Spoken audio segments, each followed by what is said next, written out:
How to remove your sponsor on Cash App.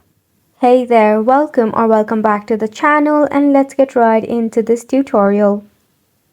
To remove your sponsor on Cash App, you will need to verify your age. Once you have successfully verified, your sponsorship will be automatically cancelled. In order to do so, you can launch a Cash App in your device.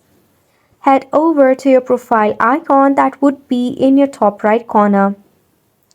Find the option for verification option.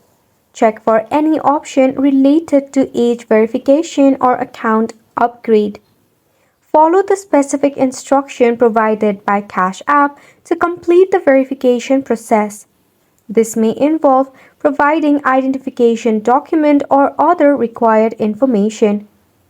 Even your sponsor can reach out to Cash App itself to remove the sponsor upon your Cash App account. If you face any of the difficulty regarding it, you can check out the Cash App support. Within your Cash App support, at the bottom you will see the Contact Us section where you can contact the support using the chat or the call in the given number. If you cannot do so directly, you can reach out to them and you can ask for a solution. This sums up the tutorial as well. Thank you so much for tuning in.